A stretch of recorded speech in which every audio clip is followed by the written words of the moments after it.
નમસ્કાર, આપ જોઈ રહ્યા છો સ્પાર્ક ટુડે ન્યૂઝ। ગરબડા ભીલ સમાજ સંમેલનમાં ભીલ સમાજે મૂક્યું નવું બંધારણ।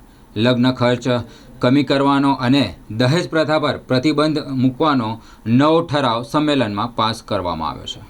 આ સંમેલનમાં દહેજ પ્રથાનો કડક વિરોધ કરી નવા લગ્ન બંધારણને અમલમાં મૂકવામાં આવ્યું હતું। બંધારણ મુજબ વરપક્ષ દ્વારા કન્યા પક્ષને લગ્ન ખર્ચ ન આપવો અને જો કન્યાનો પિતા આર્થિક રીતે નબળો હોય તો વધુમાં વધુ 1,21,000 સુધી જ સહાય આપવાની જોગવાઈ કરવામાં આવી છે।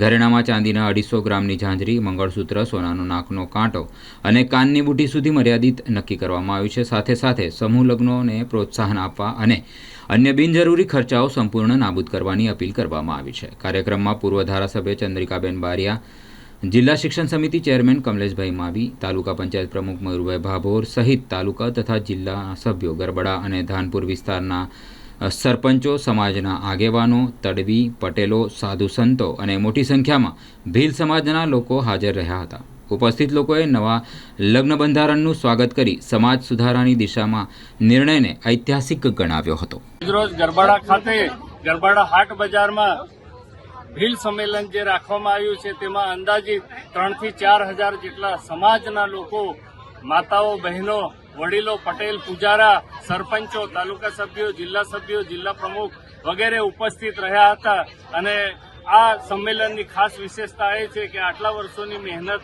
પછી પ્રથમ વખત સમગ્ર ગરબાડા તાલુકાના ભીલ સમાજ પંચે નવીન લગ્ન બંધારણ 2026 ને અનુમોદન આપ્યું છે, મંજૂરી આપી છે।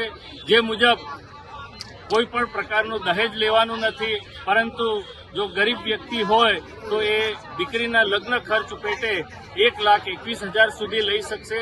અને દાગીનાની અંદર ચાંદી ફક્ત 250 ગ્રામ, જેમાં ઝાંઝરી અને મંગળસૂત્રનો સમાવેશ થાય છે।